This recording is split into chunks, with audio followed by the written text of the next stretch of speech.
Gem. Stage management.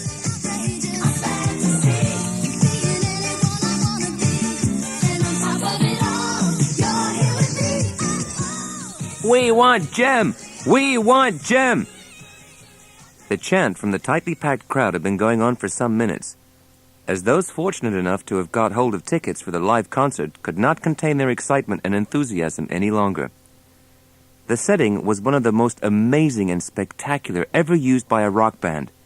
The entire concert hall was located in an underground cavern that had been cut into the side of a cliff, and the stage backed onto a huge, specially built plate glass wall that was below sea level and gave breathtaking views of the underwater world. It was the opening night of The Dive, a vastly expensive concert hall owned by oil tycoon R.J. Hopper, and there was only one act that could stage a performance to match such an incredible place: Gem and the Holograms. "Well, what do you think?" R.J. Hopper asked Jerica Benton, as the two of them watched the chanting fans from the back of the hall. "It's really—" began Jerica before Hopper interrupted. "I know what you're thinking. You want to know what this place costs? Well, let's just say I've traded in a couple of oil wells to make it. But this is nothing compared to my other new concert hall, Concert Cave." On behalf of my company, Starlight Music," Jerica managed a word in edgeways before R.J. continued. "No need to thank me. Without Gem, there wouldn't be any point in building these new concert halls. I'm delighted that she's agreed to do a series of concerts here at the Concert Cave." R.J. paused as a huge fish with a mouth nearly as big as the tycoon's came and peered through the special plate glass. "A crazy place like this needs a crazy group that'll make the kids want to come here every night. Gem's the biggest thing to hit the music scene for years, so she's got to have the best. Agreed?" But Jerica Benton, daughter of the founder of Starlight Music, had slipped away backstage to where Aja, Kimber, and Shayna, the Holograms, were making last-minute preparations before their act began. "Hurry up, Jerica," said Aja. "Those kids want some music." Jerica smiled as she touched her pointed dark red earrings. "Okay, Synergy," she said. "It's time for Gem to get this show moving." Next second, the efficient-looking blonde in a classically cut two-piece executive-style suit had been transformed into the bubbly, fun-loving pop star with the long pink hair, for the earrings were microprojectors linked to Synergy, the ultimate computer that could project the most amazing holograms and bring about this stunning character change. "What are we waiting for?" laughed Gem. "Let's go, girls!" The noise was deafening as Aja, Kimber, and Shayna took their places on stage. But there was a crescendo of sound as Gem leapt on stage and straightaway plunged into the vocals that the fans wanted to hear. Multicolored lights shone into the murky depths of the background wall of water as the audience gasped in astonishment as Gem spun round and twisted through cascading light streams as if she herself was an enchanted creature from the sea. It was the ultimate in visual entertainment. Roxy drummed her long green varnished fingernails on the desk in annoyance. Pizzazz loafed on a chair, a bored expression on her face. Stormer stomped round the luxury office, scowling at the others. The members of the Misfits clearly weren't happy. "Girls!" beamed Eric Raymond as he strolled into the room. "How lovely you all look!" "Don't come the smarm with us," said Roxy angrily. "You say that you're the one who controls Starlight Music and that you'll see to it that we're the #1 band." "Yeah," chipped in Stormer. "But that cat Gem has landed the star contract with those gigs at R.J. Hopper's places." "She'll get rave reviews and all the publicity," pointed out Pizzazz. "And what do we get?" Eric leaned back in a large reclining leather chair and turned his handsome dark eyes on the Misfits. Girls, you worry too much. Leave the managing to me and don't worry your pretty little heads with anything. That wimp, Jerica Benton, may have persuaded R.J. Hopper to sign up Gem and the Holograms, but I'll see that she regrets it. Gem will get plenty of publicity, but it'll be bad publicity." A false smile left Eric's face to reveal his calculating, unpleasant self. "Yes, it'll be the worst possible publicity. I'll see to that." "I don't believe it." Jerica surveyed the sorry scene before her. The previous evening, the dive had been full of people and excitement, but now there was only herself and R.J. looking at the covering of water that stretched across the marble floor. R.J. shrugged his shoulders and managed a smile. "Well, that's show business, honey. My architects and engineers promised me that this place was as watertight and safe as could be, but the water must have been seeping in all night to make this mess. We'll have to close the place and cancel Jem's concerts here." "But loads of kids have already bought tickets," protested Jerica. "I was responsible myself for ticket sales through the Starlight office." And then a sudden thought struck the girl. "You are sure that it's seawater coming in, aren't you, R.J.? I mean, suppose someone came down here last night and, say, left the taps on or something to flood the hall. You know, stage managed the whole thing." R.J. threw back his sizable head and laughed loudly. "Ha ha! You suggesting someone's tried to sabotage the dive just to get it closed? Now who'd do a fool thing like that? You got too good an imagination, Jerica." "I wonder," murmured Jerica to herself. "I know the very person who'd delight in doing such a mean, spiteful trick." Jem moved nervously in her seat as the camera closed in on her as the interviewer started firing questions.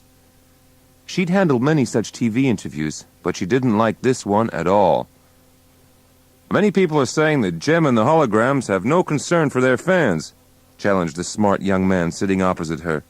"That's just not true," began Jem. "Yet the dive is closed after only one night, and rumor has it that the underwater concert area is said to be unsafe," said the interviewer before Jem could finish her sentence. "I cannot comment on the concert hall because that is the property of R.J. Hopper," said Jem, trying to keep her cool. "I see," said the man, not looking at all impressed. "Yet you were quite happy for Starlight Music to handle all the tickets and take money in advance from your fans. Now let me—" But the interviewer was much too quick for her, and he continued. "Mr. Hopper is launching another multi-million-pound concert hall called the Concert Cave, and you will be performing there. Can you guarantee to all your fans that this venture will last for more than one night?" The taunts were too much for Jem. "The arrangements for the concert at the Concert Cave will be perfect," she said. "If any of my fans who come feel I've let them down, I'll never do another live concert again." "Thank you for coming to the studio, Jem," smiled the reporter as he finished the interview. As soon as the pop star had left the set, a dark, handsome man emerged from the back of the studio and went across to the interviewer.